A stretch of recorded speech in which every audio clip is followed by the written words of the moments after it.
Hello, Namaskar. Today we will start the gamma function. Gamma function is nothing but integration solving technique. मतलब क्या, हम इस प्रकार की इंटीग्रेशन को गैमा के फॉर्म में कन्वर्ट करके सॉल्व कर सकते हैं. फॉर एग्जांपल, सपोज मुझे 0 टू इंफिनिटी में e raise to minus x to the power 4 dx की वैल्यू निकालनी है. तो ये वैल्यू निकालने के लिए आपको क्या करना होगा? सपोज आपको गामा फंक्शन नहीं पता है, तो आप इसको क्या करोगे? इसको आप यूवी रूल अप्लाई करोगे, 12th रूल, आइदर यूवी और integrating by part rule, and using that rule you will solve. Okay, तो इसको सॉल्व करने के लिए अगर आप यूवी रूल यूज करते हो then it will take more time. Okay, so but using gamma function हम इसे within 1 minute we can solve. What we will do, देखो डेफिनेशन, यूजिंग द डेफिनेशन अगर हमें इससे सॉल्व करना है तो हम क्या करेंगे? आपका x पावर देखो, what is the power of x? 4. तो simply what to do, just write down the symbol of gamma. In this power, just adding 1. If you add 1 in the power of x, then it will be gamma of 5. And gamma of 5 can be evaluated as a just taking 1 less factorial. That is, अगर यहाँ पे 5 है तो आप लोगे 4 factorial. अगर यहाँ पे 4 है तो 3 factorial. 10 है तो 9 factorial. तो आपको एक लेस देन फैक्टोरियल निकालना है, ठीक है? और 4 factorial is easily 4, 3, 2, 1 and that comes to be 24. So it is very easy that within 1 minute we are solving this kind of integration using gamma function. So this is what the beauty of gamma function, that we can convert this kind of integration into gamma and gamma will give you the answer within fraction of time. Okay, so the definition of gamma function is, suppose this is gamma of any number n, and if I want to find out the gamma of this number, then gamma of this number is defined as 0 to infinity integration e to the power minus x into x to the power n minus 1 dx. मतलब इसी form में अगर कोई भी integration है तो I can convert this integration into gamma form. तो उसके लिए आपको ऑब्जर्व क्या करना है? देखो power of x is n minus 1 here and the power of, if it is n minus 1 then here it is n. Means you can conclude, आप इसको कंक्लूड कर सकते हो कि x की जो भी पावर यहाँ पे मिलती है, that power and this power if you see, then it is simply, यहाँ पे 4 है तो यहाँ पे होगा 5. मतलब if suppose here it is n, then it is n minus 1. मतलब एक लेस देन है, ठीक है? एक कम आ रहा है उसमें, ठीक है? So for this kind of integration we will solve that integration using gamma. तो उसके लिए आपको कुछ प्रॉपर्टीज पता होनी चाहिए. These are the 7 properties. Gamma 1 is 1. Gamma of n plus 1 is n factorial. Just before हमने इसका यूज करके इंटीग्रेशन इवेल्युएट किया. फिर gamma of n plus 1 is again n gamma n. Gamma of 0 is infinity. Gamma of 1 by 2 is root pi. And likewise we getting this property is written wrong. Here it is pi upon sine p pi, but p should be between 0 to 1. So while solving the integrations we will use these properties. Now in gamma function there are 3 types of substitution.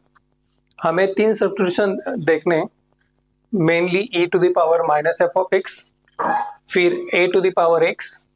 This is also called constant raised to variable. Why? Because a is a constant term and x is the variable term. अगर आपके example के integration में suppose constant term और variable है तो we will put e raise to t and last is log x equal to minus t. अगर आपको ये 3 प्रकार के टर्म्स आपके इंटीग्रेशन में प्रेजेंट है तो we will use the substitution and using substitution we will solve. Okay, now we will see the examples, how the examples comes. Now we'll take the example. Evaluate 0 to infinity x to the 9 e raise to minus 2x square dx। Gamma function के अंदर 3 type के example mostly आते हैं। उस that 3 type of examples are, example के अंदर आपके पास e raise to minus f of x वाली टर्म होगी, तो आपको पुट करना है माइनस एफ ऑफ एक्स का जो एफ ऑफ एक्स वाला पार्ट है उसको t पुट करना है। अगर एग्जांपल में a raise to x term आ रही है तो आपको पुट करना है a raise to x equal to v raise to t, where a raise to x is the constant raise to variable. Okay, and last, अगर example के अंदर log of log x term है then that log x term can be minus t। इसी 3 type के substitution के ऊपर questions आते हैं mostly. So if you compare given example with the substitution, it is very clear that the e raised to minus 2x square term can be treated as a e raised to minus f of x। तो आपके पास ये जो minus वाला part है इसको आप बोलोगे f of x। तो यहाँ पे it is very clear that this example has a substitution number 1. That substitution is what? e raised to f of x, that f of x equal to t। तो ये clear है आपको that हमें use करना है first वाला substitution, ठीक है।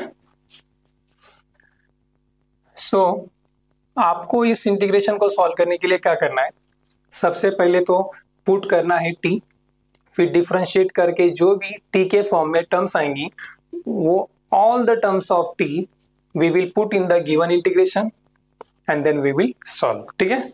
So put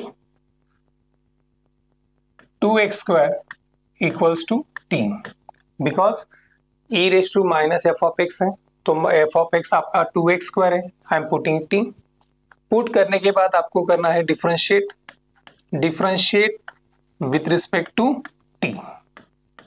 So differentiate with respect to t, 2 as it is, derivative of x square is 2x into dx by dt equals to derivative of t is 1। From this equation हम x dx की value निकाल सकते हैं। So x dx equals to dt upon 4।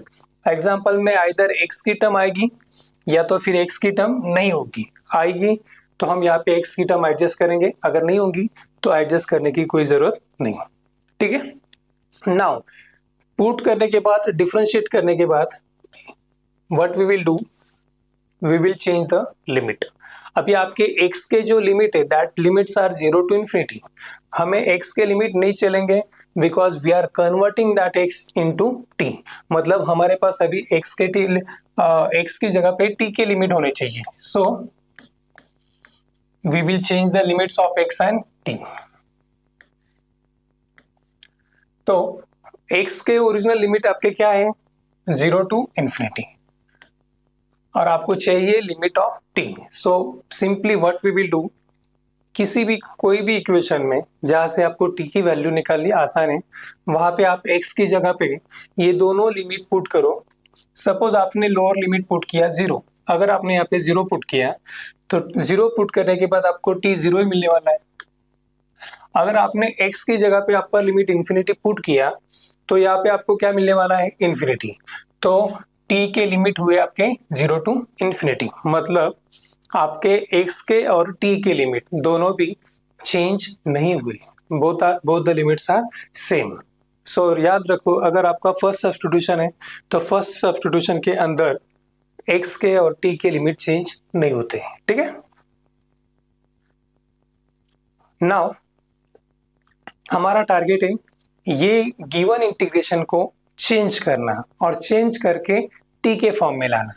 तो t के form में लाने के लिए आपको क्या करना है, आपको देखना है हर एक टर्म्स की वैल्यू t के फॉर्म में है या नहीं, ठीक है। सबसे पहले यहाँ पे अपने पास dx है और यहाँ पे अपने पास x dx है, मतलब क्या कि यहाँ पे हमें dx के साथ कोई भी x टर्म होनी चाहिए। तो यहाँ से x रेज़ टू 9 में से एक x निकाल लो, यहाँ से अगर मैंने x�9 में से एक x यहाँ पे निकाल लिया तो यहाँ पे बचेगा x�8। मतलब गिवन इंटीग्रेशन हम दोबारा लिख सकते हैं, given integral we can write again as a I equals to 0 to infinity x�9 में से एक x हटा दिया और वो x dx के बाजू में लिखो, that is x into dx. Now see, same integration I am splitting in this way. Why we are splitting in the integration in this way?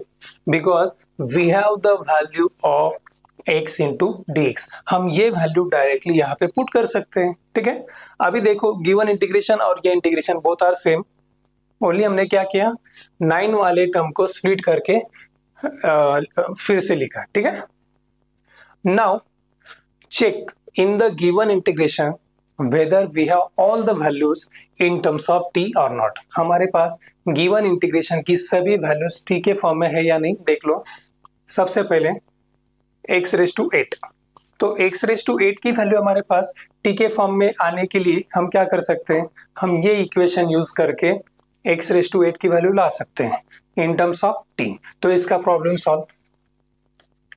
फिर e⁻²x², यहाँ पे 2x² की जगह पे t है, मतलब e⁻t हो जाएगा। इसकी भी वैल्यू हमारे पास t के फॉर्म में है, नो प्रॉब्लम। और लास्ट वाली टर्म है x into dx, तो x into dx की वैल्यू हमारे पास t के फॉर्म में है क्या? Yes, it is a dt/4, मतलब इन दोनों की मिला के भी हमारे पास t के फॉर्म में वैल्यू है। Okay, so simply we can convert given integration in terms of t easily. Okay, तो उसके लिए हमारे पास सिर्फ किसकी जरूरत, हमें किसकी जरूरत है अभी, x⁸ की। सो हम क्या करेंगे, from this equation get the value of x⁸। How to take that value, see as x² equals to t/2। No doubt x² की वैल्यू हमारे पास t/2 है, हमें चाहिए x⁸। तो आप ऑब्वियसली यहाँ पे 2 है, हमें 8 लाना है, तो taking 4th power on both side, so x² का 4th पावर एंड t/2 का 4th पावर। 4th पावर लेने की वजह हमें 8 चाहिए इसलिए, ठीक है। So 2 4 8, so we getting x⁸ equals to t⁴ upon 2⁴, ठीक है। सो ये हुई आपकी x⁸ की value in terms of t। अभी हमारे पास सभी values in terms of t है, ठीक है। So new integral in terms of t form, t form मतलब हमने उसको कन्वर्ट किया है इसलिए, ठीक है। तो new integral in terms of t form will be I equals to 0 to infinity. ये लिमिट अभी x के नहीं है, ये लिमिट किसके होने चाहिए, t के, ठीक है। So this are the limits of t। Now x⁸, हम x⁸ की जगह पे लिखेंगे t⁴ अपॉन 2⁴, t⁴ अपॉन 2⁴। फिर e⁻²x² की जगह पे e⁻t and last x into dx की जगह पे dt/4। तो इस तरह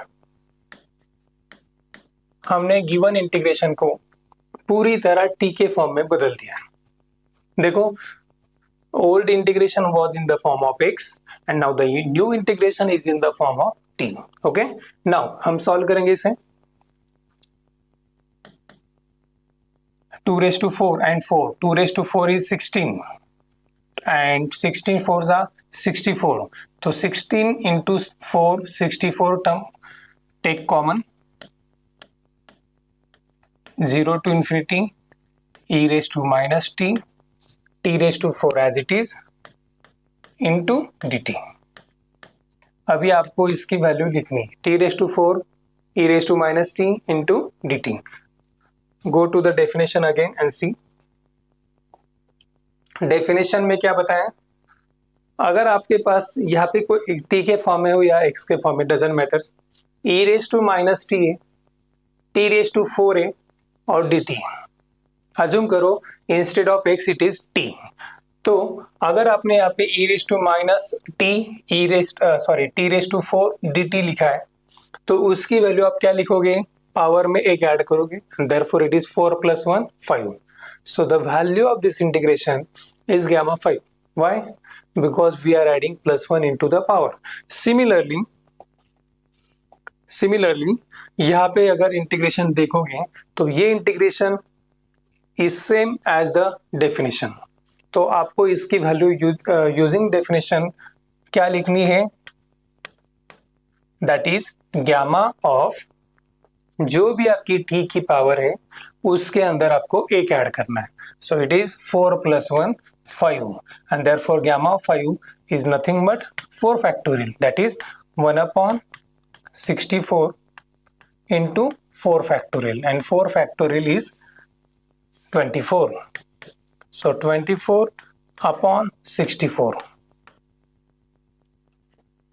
so इस तरह आपको गिवन इंटीग्रेशन की वैल्यू मिली। 24/64 can be solve as a